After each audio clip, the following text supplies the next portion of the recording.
and right into the stretch. Looking back and throws up the middle. Rose is on his way around. Picked up by Otis. Here comes the ready or not. Here comes the boys from the south. Here comes the ready or not.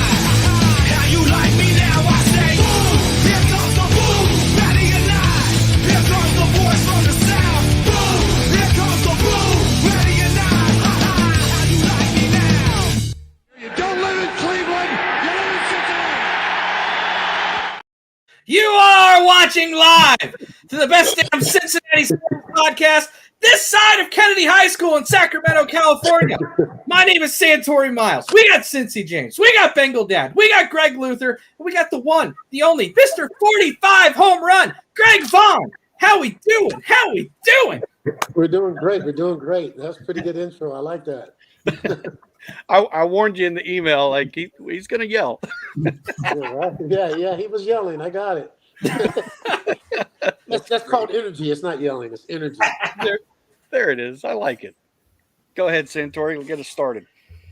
Yeah, so we got a great little show tonight. We got Mr. Greg Vaughn, member of the 1999 Cincinnati Reds team. Going to talk a little baseball with us today. Probably parlay a little bit into some Joe Burrow talk, since that's kind of the talk of the town anymore, seemingly all day, every day, Joe Burrow everywhere. And we probably need to get into our sponsors, the people that help us keep the show going. So first and foremost, Brimminghorn Meadery.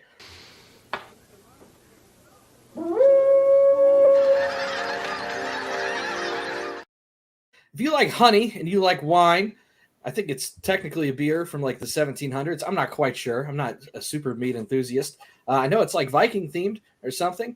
Then Brimminghorn Meadery might be for you. Based out of Delaware, the northeastern region of the United States.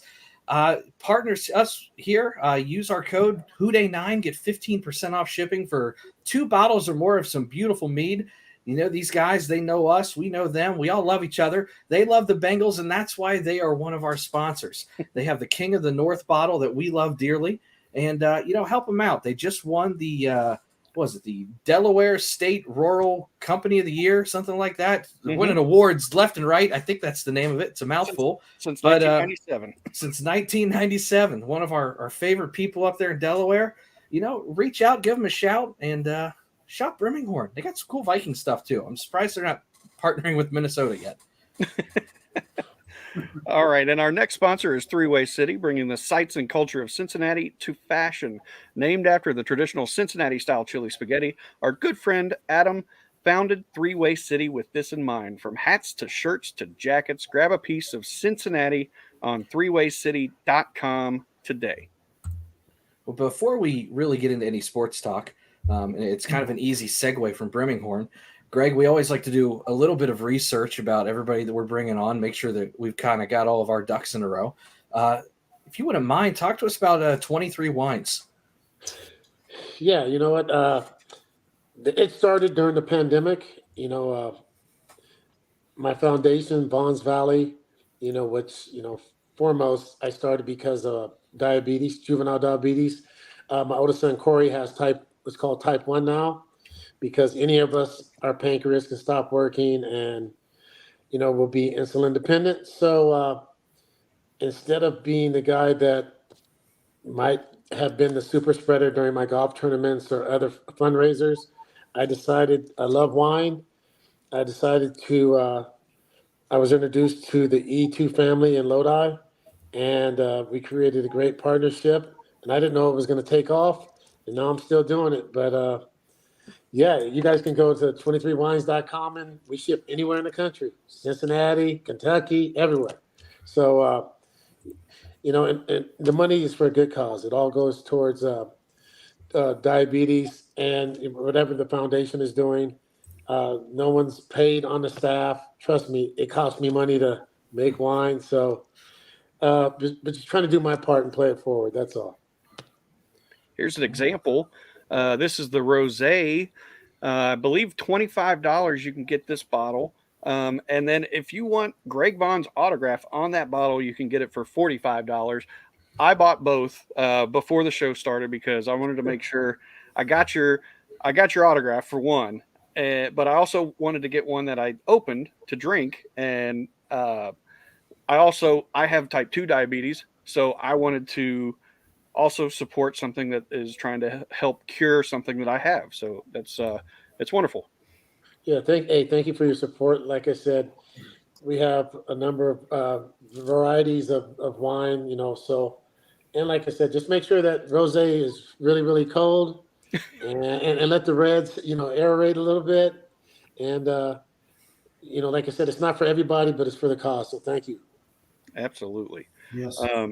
I know that we've talked about the 23 wines. Greg, you've got about Greg Luther. I was going to say which one. Yeah, you've got about 1,000 questions, I know, written down. Why don't you go ahead and get us started with the baseball talk? Why don't you start? Well, so Greg, I first became a Reds fan in '98. In '99, that was like the funnest year I remember watching baseball. You guys were called the Road Machines because you guys won a lot of your games on the road. But my question to you is, when you found out you were going to Cincinnati, what was your first impression that you were going to Cincinnati? Like, what was the first thing that came to your mind? Do you want to be truthful? Go for it. We are okay for brutal honesty. We have heard everything. Okay. We don't have to bleep anything out or anything like that, right? So, Nope. Well, first, it was about a week or two before spring training. I just got through talking to the, late Kevin Towers. And, after 50 home runs, I thought I did everything I was supposed to do to come back to San Diego, right? Right. And so he said, no, you're coming back. We're going to keep you, you know what I mean? And, Tony fought, the late, great Tony Gwynn fought for me. I was under contract. And, I can't remember exactly because I wasn't expecting it. And I wasn't expecting a phone call at 5 o'clock in the morning from a lady, you know what I mean? That was saying, so I answered the phone and it was like, Greg, this is Marshall, honey. I want to say congratulations. I was like, it's 5 o'clock in the morning. I was like, so my first reaction was, I thought it was a nightmare. It was a nightmare. You know what I mean? I said, this cannot be happening right now. Yeah, so, it's, I was like, and no disrespect about playing Major League Baseball because it is, I was blessed to be able to, play that sport. But I was like, 50 home runs. I'm the first guy ever to hit 50 and get traded. I get a call at 5 o'clock in the morning, West Coast time from Marshall. And like I said, it was also, I thought it really was a nightmare. And, halfway through the conversation, after I tried to get my bearings, and she goes, well, we have one problem. She goes, you're going to have to shave your goatee. I said, I don't have a problem. So you might as well get your players back because I'm not coming. And she said, because I was angry, partly because I was the first player. And I did what I was supposed to do, and I get traded. Yep. Leave that team and, the family that we had in San Diego. I mean, we were so close-knit. And she goes, well, I don't know what to tell you. I said, well, no disrespect, Ms. Schott. I just told you, I'm not coming. So she calls me back 2 days later and says, hey, somehow they got past it. I said, my kids has never seen me without this. That was part of it. Part of it was being angry that hitting 50 home runs. We went to the World Series, and we weren't going to have another chance as a group to try to accomplish that goal. And you just hear throughout the league, despite all the great players that played in, the city of Cincinnati and for the Reds, the horror stories, you know what I mean? Me and Lark had the same agent. It was just like ED, we had the same agent. So it was just like, that was all they knew, coming up in the system. But that's not all I knew. You know what I mean? And so she calls me back, and she says, we're going to do it. You can keep your facial hair. So I said, thank you. So now I got to go to spring training in Sarasota, Florida. I get there, and we were still eating like we were in rookie ball. You know what I mean? And the snacks and the food. But the clubhouse, I mean, Rick and those guys, I mean, the family, the clubhouse guys were great. But they had to do what was coming from up top. Yeah. I was like, how are you guys going to, I catered in food. I bought food. I mean, it was just weird that, you're going to try to feed racehorses rabbit food, and that was the analogy I used to, to walk. And I don't want to seem like an entitled, baseball player, but it was just, so it was a lot of changing that had to come along. But at the same time, Denny Nagel came with me. He got traded, Right. From Atlanta. And then you had Pete Harnish there, who I played against. And I just have to say, after getting acclimated a little bit and finding out how they did things, it was different for sure. But after that first or second series we had, I think we just got boat raced two games in a row. And I was like, man, I didn't come over here to lose 100 games. So we just shut the door, told the manager, coaches, you guys can't be in here. We're going to get this right. And it was a group effort. It wasn't me. It was just like, I didn't come here to lose. I didn't come here not to take BP because it's hot. I didn't come over here not to compete. I came here to win. And to back up a little bit, I've never seen a opening day celebrated the way they do in Cincinnati. I went outside. I had to take a look because I considered myself playing for the Brewers. That's all I knew. Then I go to San Diego, another small market.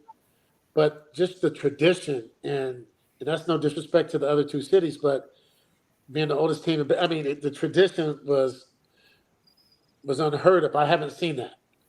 And it was probably the funnest time I've ever had in baseball. And that's, once again, no disrespect, because we weren't supposed to do anything. We weren't supposed to win. We weren't supposed to compete. And like I said, it was just a great bunch of guys, from Booney to Case to Pokey to Mike Cameron to, Lark.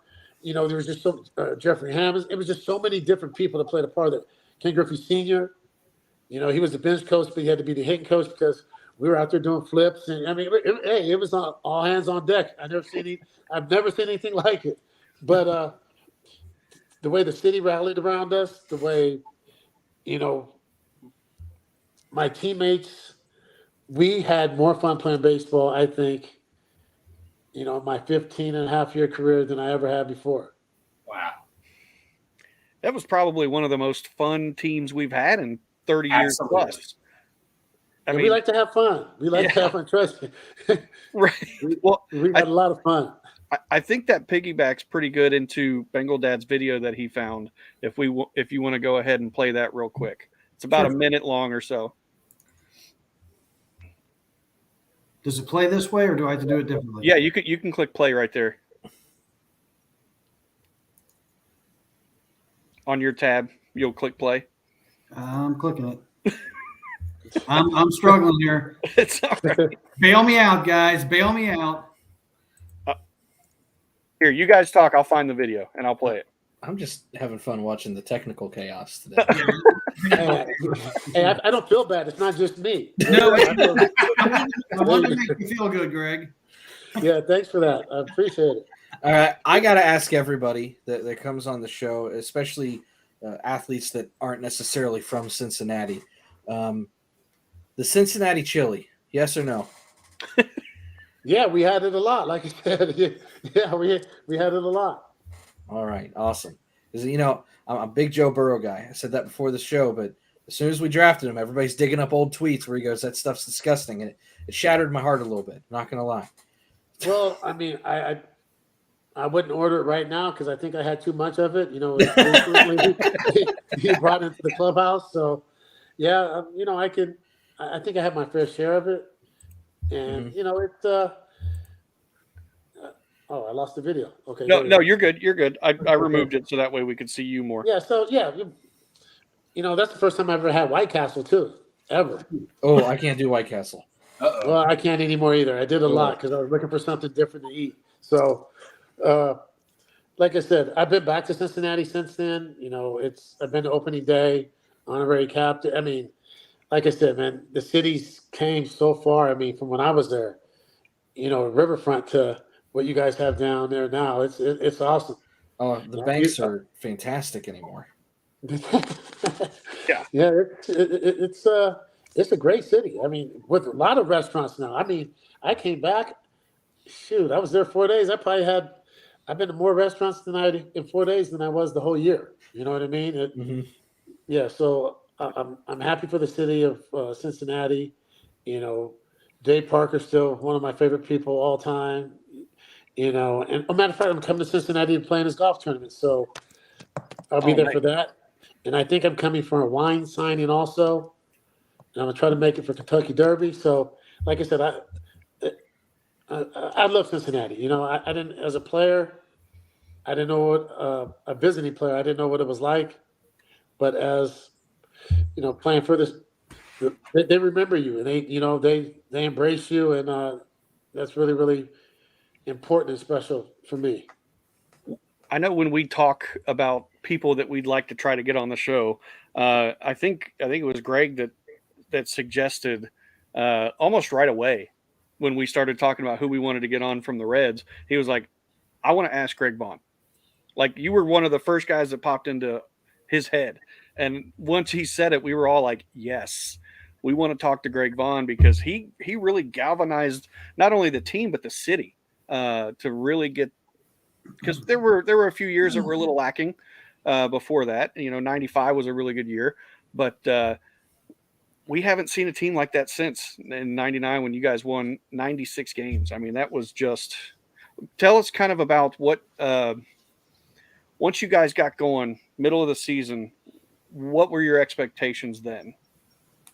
Well, I think it was our expectations were to superstar was to win. It was to believe in one another. We didn't care what anybody else thought about us. That's not important. Right. But as long as we believed in one another and we pulled for each other, we played. So the old adage, I know you got to eat, you got to take care of your family and all that, but the old adage, you play for the name on the front, the back takes care of itself. Right. And we all bought into it, from Danny Graves. I mean, everyone. Like I said, it was a total team effort. Steve Avery, matter of fact, I'm in 2 fantasy leagues with Hal Morris and all those guys, and Peace, the commissioner.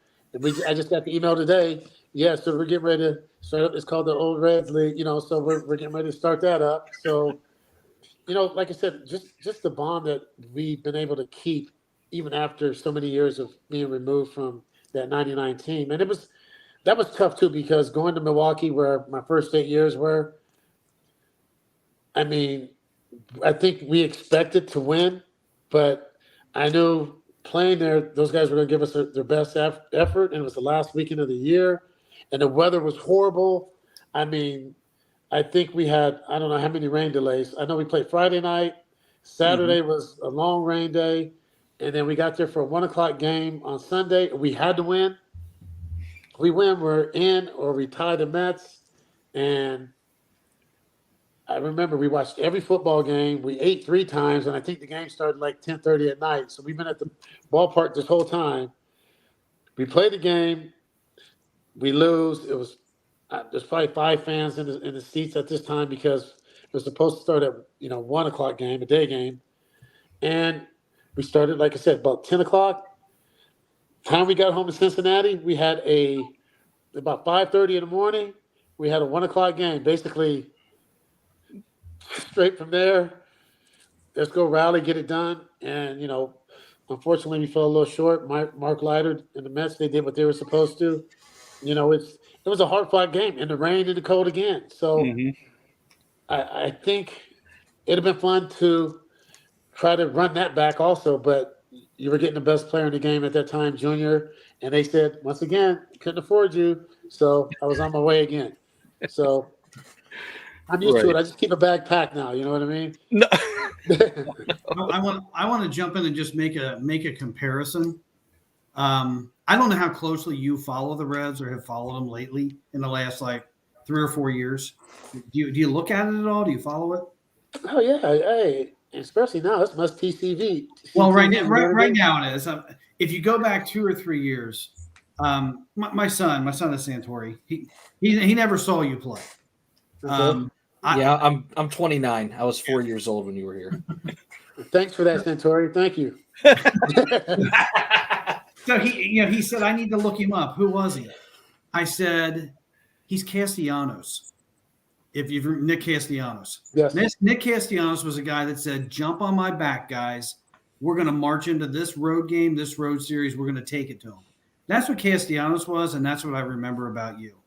You were the ultimate leader of that team, and I loved every bit of that. But thank you for the compliment. I wish I could.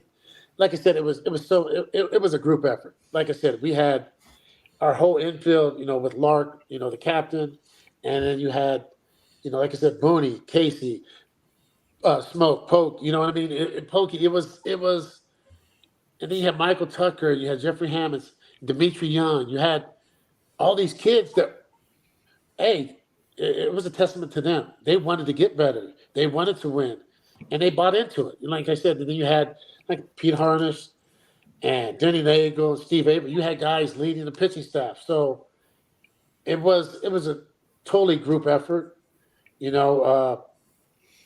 like I said, it's some of the funnest times I've ever had in baseball. And I say that about every team when I leave, but this was truly, I could tell you some teams I didn't have fun on, but this was a good team. Well, that 99 team reminds me a lot of what's going on right now. It's very similar. I see the electricity. I see the fans. Oh, I watch them. I see it. Since we got that clock sped, we can speed up a little bit. I like it. The games don't take 6 hours anymore. It's a blessing. Right. So if I could pivot just a little bit back, call it your San Diego days, because I know our Greg had somewhat similar of a question too. Yeah. Obviously, you were beyond blessed to play with what I consider, and sorry, Dad, but I'm going to say this, one of the greatest, if not the greatest hitter of all time, in Tony Gwynn. What was that like, playing with someone like him who was just absolutely rock solid every damn day? You're right. Every damn day he was. And, you think of guys that hit for a lot of average that don't hit the ball hard. He hit the ball hard. Mm-hmm. Tony, he hit hard. He hit the ball hard. I hit with him every single day. And I tried to implement a lot of that in the guys in Cincinnati when I got there. All of us went to the cage alone. And Mark Sweeney, my boy, from San Diego, he came with me from San Diego. So we just tried to implement what we took from that team, to the Reds when I got traded. But to see him get 3 every single day, and we're talking about the best pitchers in the game, I've never seen anything like it. It was unbelievable. Well, Barry, during his time when he got 1 pitch to hit in a week and he didn't miss it, Tony, every single day, he squared balls up. And his philosophy was so simple. It sounded simple, but it was harder to do. You know what I mean? Or to trust and believe. There were times when I was out on 1 foot and I hooked the ball down the line and for a double. And he said, "Hey, man, you're out on your front foot, blah, blah." I'm like, I'm not giving that double back. I'm keeping that double. And because there was times when I took him his glove and he'd be like, when he's swinging, he'd be like, "Hey, man, I was just rolled over a little bit." And I was like, "You can give me that hit. I'll take it." But he wouldn't, you know what I mean? He was that particular and that much of a perfectionist that's why he was one of the best ever. He went back and I believe he ended up coaching. Did you ever think about maybe trying to go into that and do any type of managerial stuff or being a hitting coach or anything like that? You know what? If the situation was right, you know what I mean? I think anything, I don't want to say, it's never a possibility, but I think the right situation and,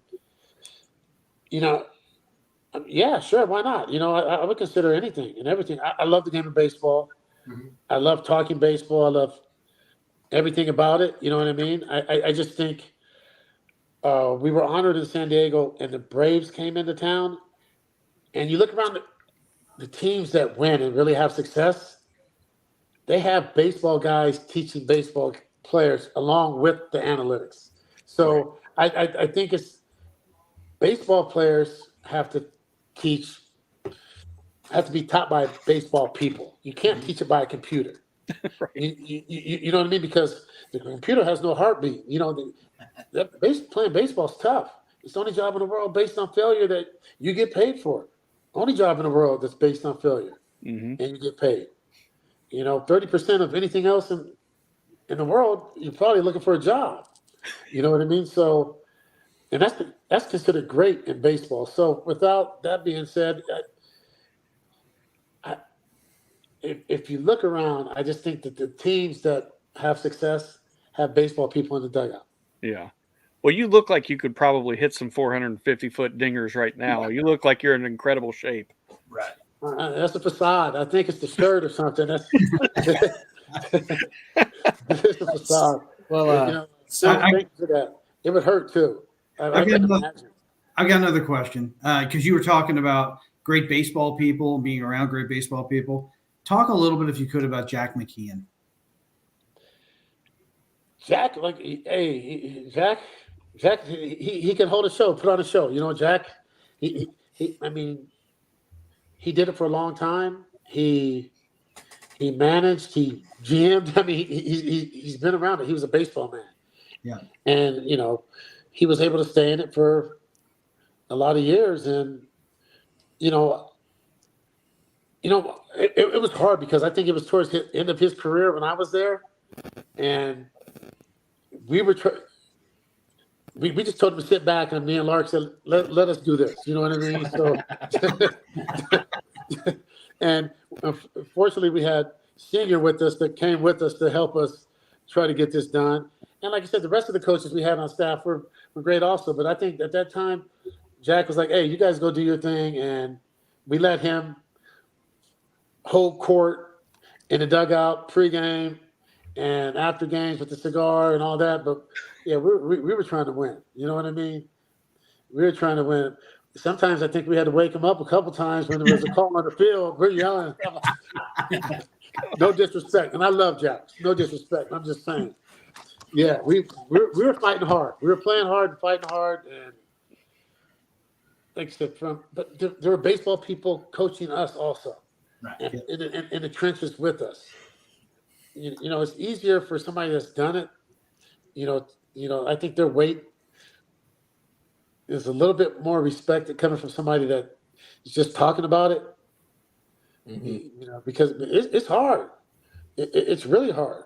So, like I said, hopefully, between the Braves and the Dodgers staff and Boch in Texas, I mean, you got baseball people in these dugouts now. And Dusty, the Godfather, without Dusty, yeah.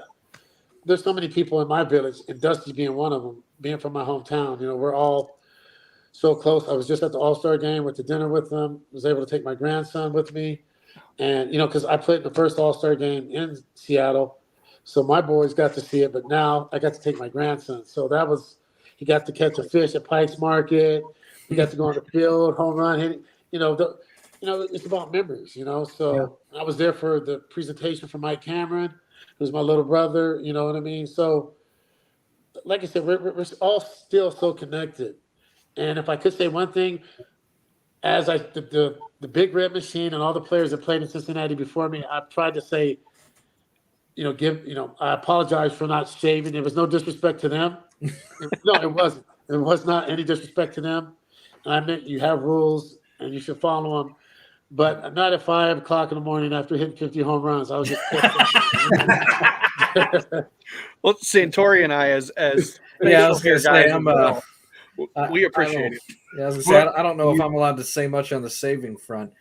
I do have one question, and I'll get to Greg because I know he's got a laundry list. Actually, Greg, you go. You've got so many questions. So, Mr. Vaughn, that is so cool. You were talking about your fantasy football league, how you're still close to all these Reds players. Because one of my questions is, who was the closest player you were to that clubhouse? Like, and what was the clubhouse? Like, you explained the clubhouse, but was there a player you were just really close to in that clubhouse? I think if you take all the young guys from Dimitri or Booney, I don't want to speak for them, but Mike Cameron lived with me, still talk to, like I said, we're still all very, very close. I don't know. I don't know if I had a favorite because they're all my favorites. Right. But, Cam lived with me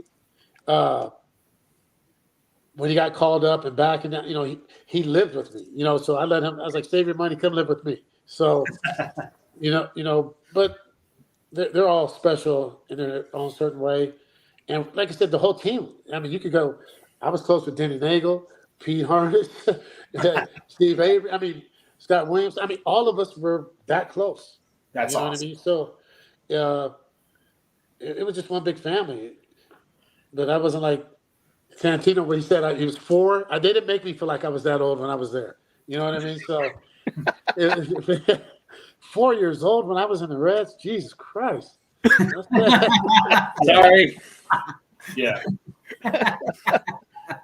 I actually have a question that piggybacks on Greg's, Santori, if it's okay. Yeah. You talk about how close knit the clubhouse was. Were there any type of batting practice, like I'm gonna hit one further than you, or any type of things like that, like competition within the group that you guys, I don't know, something that you just wanted, like you wanted to take care of Barry Larkin, like you wanted to beat him at something or anything, you know? Yeah, Lark, like I said, we had the same agent. I was at Miami when he was at Michigan. So it's I know what I had to do for BP. The last thing you wanted me to do is start trying to hit home runs because it was going to be all downhill from there. So, I just stuck to my game plan. But you got to remember, when you got 5 or 6 brothers on the team, it's like Latins, there's a lot of BS being said. You know what I mean? Everybody's in the mix. It's a lot of, it's a way to, to have fun and, and be decompressed before that 7 o'clock starts. So, you had Dimitri, you had Pokey. Yeah, Jeffrey Hammonds. Oh, it was nonstop competition, nonstop fighting over music, nonstop everything. You know what I mean? It was just, I would sit back in my chair and I just watch. I said, "Look at these guys. This is crazy. It's unbelievable." And it was an honor to watch and an honor to be a part of. Santori, go ahead. Well, about 2 minutes ago, James, you said the phrase 450-foot dingers. We have a guy on the team right now that has hit a few of those. Ellie De La Cruz. Must see TV. I was going to say, what are your thoughts on Ellie right now? But he played, but I see man, 44. I see it. I mean, to be that big and that athletic is crazy, and he knows what he's doing. You know what I mean? He seems way more mature beyond his years, or beyond his age. And he is, like I said, he's fun to watch.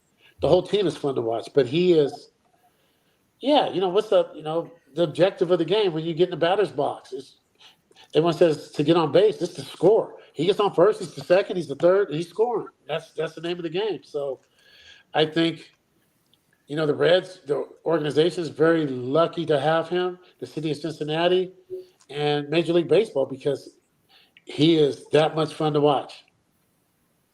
I got a question that plays off of that one. I'm a little more on the critical side than a lot of people. Obviously, Ellie has he's about as hot and cold as they get because he strikes out a ton.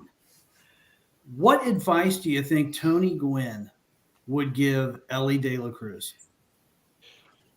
I don't want to speak for Tony, but hot and cold, he's 21 years old and it's baseball. I understand.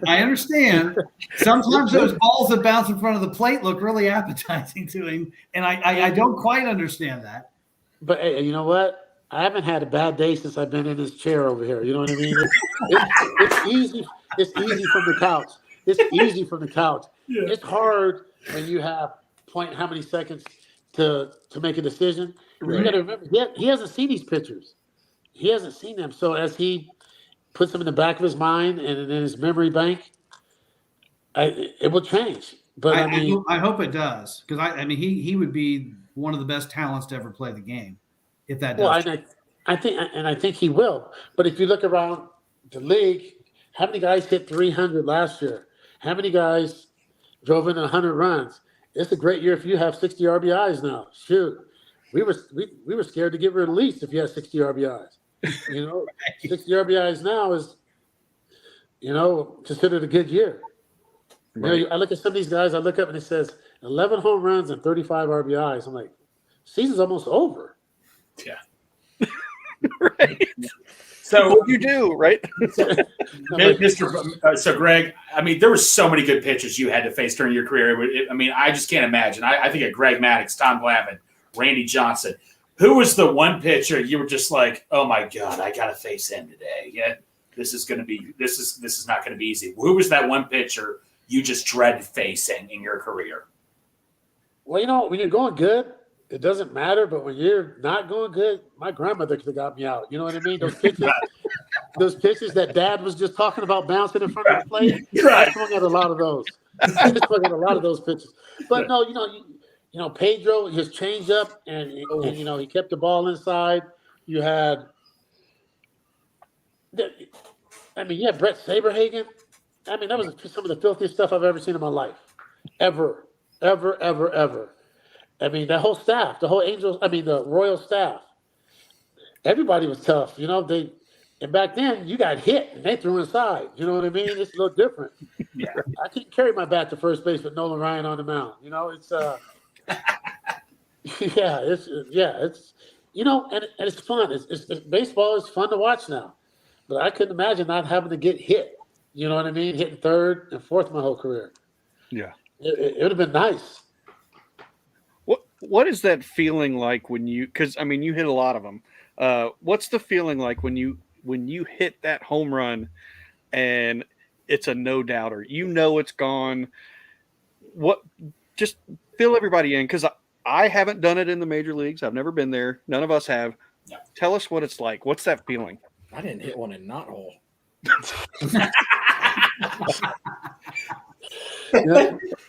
Well, like I said, I think each situation is different because it depends on where you're at in the game. If you hit a home run to help your team win or come back or to finish off a rally, I think that's different than just hitting one in like the bottom of the first. Right. But they all count. I'm not giving any back, and they all felt amazing. So I just think it just depends on the situation. It just depends on, like, I know hitting game winners. And, we started that first big bounce, the big, our team in 99. Right. To turn and see your teammates waiting for you to walk off. There's no better feeling. Also, the year I hit 50, it was like the Little League World Series. We were leading the division by 30 games in 98. And I cussed myself out because I had a month and a half to hit 50. And I was 0-2 and hit it on my last at bat. I almost killed Davey Lopes at first, Tim Flannery at third, and then my whole team, like in Williamsport, Little League World Series. This is the big leagues. We're in Arizona, so we still have the bottom of the ninth to play. My whole team's at home plate. I mean, so it's it just depends on the situation, I think. Yeah, that makes sense. That does. Absolutely. Greg, I know you've got more. I mean, like I say, I'm trying to think that 99. I remember there was this one game against Cleveland you guys were playing.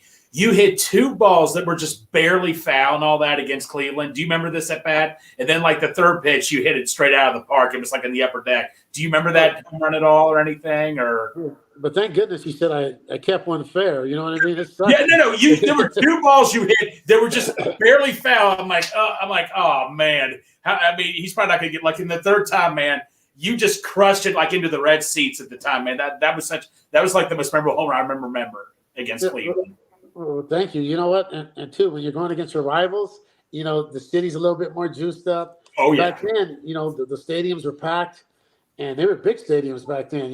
Even on the road and at home. So, anytime you can do it against your rival, your in-state rival, it's a little bit more special. But, when you talk about home runs, I think for me on that team I forgot how many we hit when we were in Philly that weekend or that day with the game. 9 home runs that day. It was 9 home runs, I believe. Yeah, Brian Johnson. You guys just went crazy. I remember that game. And I think the next day we hit about 5 or 6 more. It was just to hit 9 home runs in a game. Right. It was pretty special. I think it was 9, so don't quote me on that, but I think it was 9. Yeah.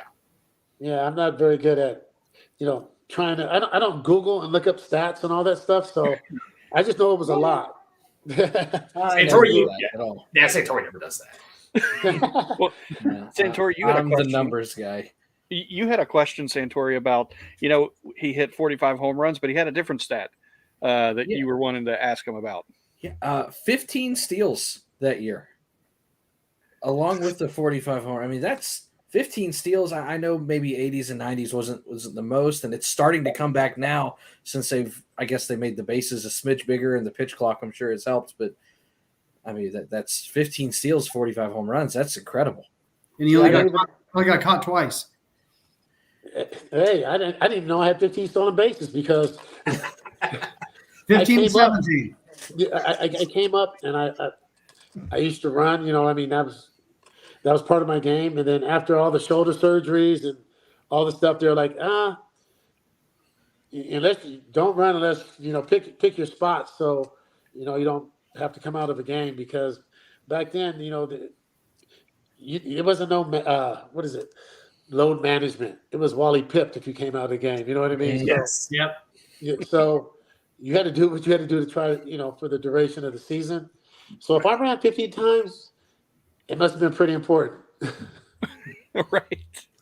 It's just one of those things where I always do a little bit of a deep dive, and that one popped off the page. I was like, man, all right. Yeah, they told me earlier in my career to stop. My 2 years in the minor leagues, I was 30-30 both years. So I love to run, but after you start having shoulder surgeries, you just try to, they tell you to back off a little bit. Or you look over there and they're shaking their head, no, no, no, no, no. So, trying to do the best interest of the team at that point. Right. Well, I wish they would have been that close. I would have got 20 for sure. we'll ask a couple more here, and then we'll transition into some Bengals talk. And Greg, incredibly appreciative for the time. This has been fantastic, seriously. But Greg, I know you had a question about Bob Uecker. So you were in Milwaukee for like 6 seasons. I have to ask you, is there an awesome Bob Uecker story you have? All of them are awesome. I mean, he's still funny. That's my adopted dad. I mean, I went fishing with him, still to this day, we're tight. I see him. He's one of the best human beings and funniest human beings in the world. But when I was, Uke used to park his cars underneath all the time. And so they'd bring his cars, and then I would just jump in and drive off so he didn't know where it was. Just a bit outside. Yeah. And he goes, God damn it, Bonnie. Wait, when you were in Milwaukee, Major League was filmed in Milwaukee. Were you playing for Milwaukee at that time when it was being filmed? What year was that? 89, the movie came out. So it was definitely there. Okay. Because I knew it was filmed in Milwaukee, but he was hilarious in Major League. But yeah, that's so cool. You got to know Bob. You're really good friends with Bob Uecker. But it wasn't far from his person. That's who he is. It's not acting. That's who he is. Oh, and he's quick too. So you got to be careful what you say, because he's really quick. You know what I mean? So it's like I said, I was blessed. Like I said, not only Dave Park, Willie Randolph, Glenn Bragg's big brother to me. I had Robin Yount, I had Paul Molitor, I had, I'm Rob Deere, Jim Gardner. I was Mike Felder. I played real baseball players when I came up. You know what I mean? They taught you how to play, and they let you know when you messed up, and you learned. They taught you as your career progressed of what to do and not to do and how to be a pro. Awesome. You mentioned. I'm sorry. Go ahead. Oh, I was just going to say, was it more like a big brother type feel, like Paul Molitor and them, or was it more teammate? Like, hey, you got to get better at this. Well, like they put my locker was right next to Robin Yount. As soon as I got after my year and a half in the minor leagues, I went straight to. They put me straight next to Robin, and I watched everything he did, and he led by example. You know what I mean? And for sure, it was big brothers. Him, all those guys I just mentioned were big brothers. No one ever made you feel bad. No one ever. You always have some guys that might be a little bit of a a-hole or something. But I was fortunate, or you hear about it. I was fortunate. I didn't play with a lot of guys like that. You know what I mean? Maybe the other teams, but I was fortunate to play with some really good guys, and it didn't matter how big. I used to Parkway. I used to joke with Parkway all the time, man. One of the funniest human beings in the planet, and that's why, it's important for me to go back and play in this golf tournament. So, I'm looking forward to coming back and going to watch the Reds games too. So maybe I'll come in a little early, hang out with you guys. Absolutely, we would love Awesome. that. Absolutely. I've got a Dave Parker story. In '94, he was playing in the it was in the Old Timers game in Cincinnati at the remade Crosley Field, and I chased him down in the parking lot. I was 11 years old. I chased him down in the parking lot to get his autograph, and he actually signed a ball for me. And that's a memory I'll cherish forever. I'm trying to instill that stuff into my 12-year-old son now. But it was. It seemed like he always would take the time. Oh yeah, like I said. I mean, from the biggest stars to the smallest, most of the guys, like I said, are pretty good guys. Just regular people. You said 94? I thought he was playing with me in 94, 96. Well, he might have been, but he played in this game, or he was at least there, because I chased him down. Yeah, because I remember he used to take that Porsche and drive back and forth between there and Ohio on an off day. Well, was it a red Porsche? Was it a red Porsche? Yeah, a burgundy or whatever color it was. I said, "Why don't you just fly, Pops?" I called him Pops. "Why don't you just fly?" He goes, "No, I need some speed right now." He just jump on the highway and we go home. Was it also a convertible? Probably. I mean, as big as he is, you imagine him in a Porsche. No, I remember that car in the parking lot, and that brings back memories. That's awesome. Yeah, he's one of my favorites. Awesome. Bengal Dad, you had one, and I interrupted. I just had a quick question because you mentioned Glenn Braggs. The Reds have a fantasy camp for the older people that want to act like they could play Major League Baseball. They do this in January, and I'm curious because Glenn Braggs is one of our coaches. They have like 22 coaches there. I was wondering if you'd ever been involved with any of the other teams or with the Reds in coaching a fantasy league. No, I have, but the Brewers, you know what I mean? Yeah. Every year I do the Brewers, and do you enjoy it? Yeah, because all the guys that are talking, excuse my language, shit. All the guys it says it's real easy to do this. It's real easy to do this. Yeah, you be yelling at me about swinging at one in the dirt. No. You know what? I just think it's funny.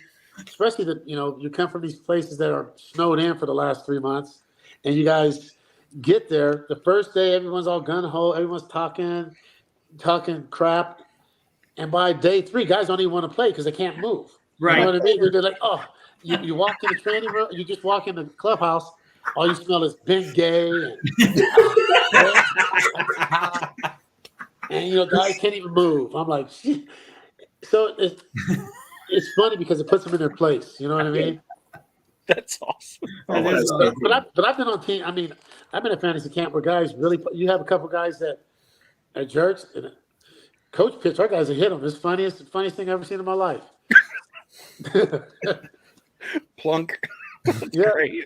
But I love fantasy camp. A lot of good memories. A lot of good players, and you get a chance to just chop it up and talk with people, and it's a good time. Yeah. There was one more question. I think my wife would kill me if I didn't ask. She said, "What was your favorite restaurant, or is your favorite restaurant in Cincinnati?" Well, there was only 4 restaurants when I was there. So we could go Red Line, we could go to Chili Spot, we could go to the rib place. We got chili and ribs. So there you got, that's 2. So then there was a seafood place that they brought. Yeah, that's 3. And I would probably say the steak place. You know what I mean? Jeff Ruby's. Yes. Jeff. I mean, every time I'm back there, that's where I go. Oh, yeah. I would say the Ruby Steakhouse. Yeah, that's I have to go there. I'm not in a hurry to go to those other ones, even though I did enjoy them. but I'm trying new restaurants when I come to Cincinnati. So Nice. Well, Awesome. there's an item, a food item on Jeff Ruby's menu now that would segue into what Santori's getting ready to talk about. Oh, the steak burro. The steak burro. Steak burro. Yeah, it's got some kind of, I don't know, Cajun sauce and a crawdad on top. It might be too I'm much good for with me. that. I'm a California kid. Yeah. Yep. I put love. my sauce on the side. I put my sauce on the side. But yeah, so Joe Burrow, I guess, is maybe okay now. I don't know. The sky was falling for 3 days.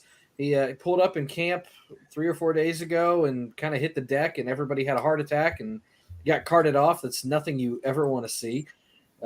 Showed up in a boot the next day on a scooter, and that was yesterday. And now today there's no boot and no scooter, and he's down to a compression sleeve. Word around town is it's just a calf strain. We've heard 1 week. We've heard several weeks. We've heard 4 weeks. Everybody kind of heals at a different time. I trust Joe Burrow. This man had his appendix explode on him and still play the whole season. Came back from an ACL and went to a Super Bowl. I don't think a sore calf is going to hold him out too much. But I'm not Joe. I don't have that calf strain. I've tweaked my ankle before, falling off a curve playing a video game on my phone, but that's a different story. See, that's your generation, though. That's your generation right now. Well, Greg, did you ever have a calf strain, and if so, how did you deal with it? Well, the good thing, I'm not Joe Burrow either, but he's in his early 20s, and I think that is going to help him. Yes, I had lots of calf strains. As I got up to 38, 39, I would play a game, and I would go to sleep after the game, totally fine, and I would wake up and have to call the trainers and say, I don't know how I strained my calf sleeping, or, and as I got older, and Paul Molitor told me this at 21 years old. He says, dang, your legs, man, they're the first to go, your foundation. At that time, I was like, yeah. But I tell you what, 38, 39, just running the first, running the second. I mean, it was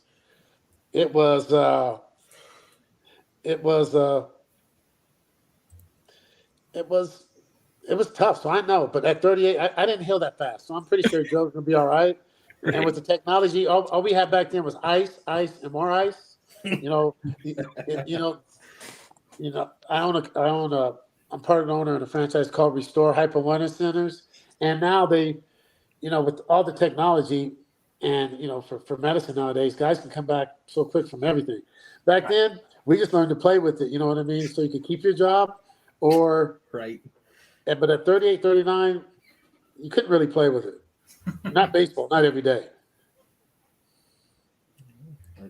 Go ahead, Santori. I'm good, man. I don't want to even think about straining my calf.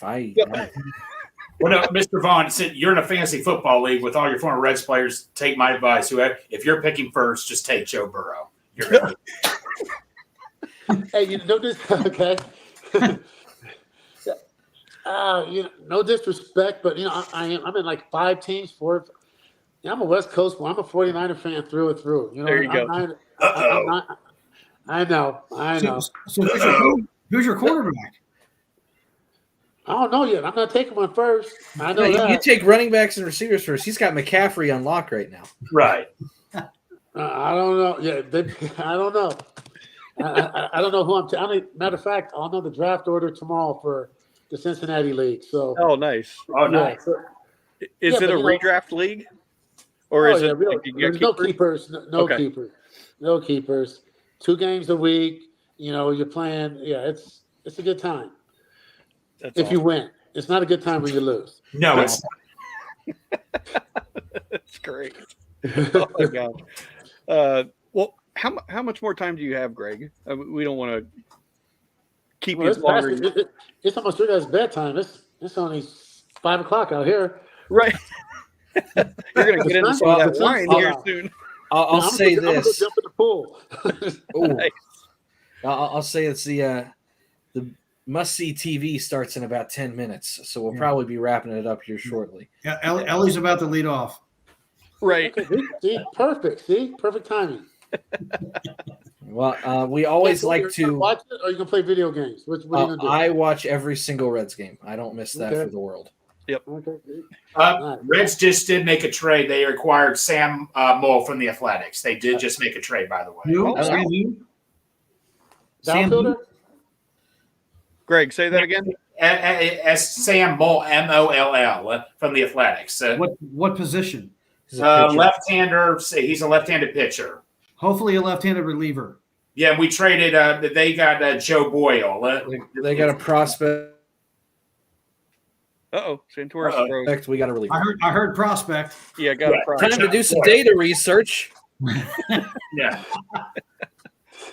Well, I think Santori, you were going to say we always like to let our guests plug what they're getting ready, what they've got going on, anything that you've got coming up, any of that kind of stuff. Just let us know what we can plug for you and try to bring some more awareness to. Just Vaughn's Valley Foundation. Always my foundation. Any way people can help. Like I said, it's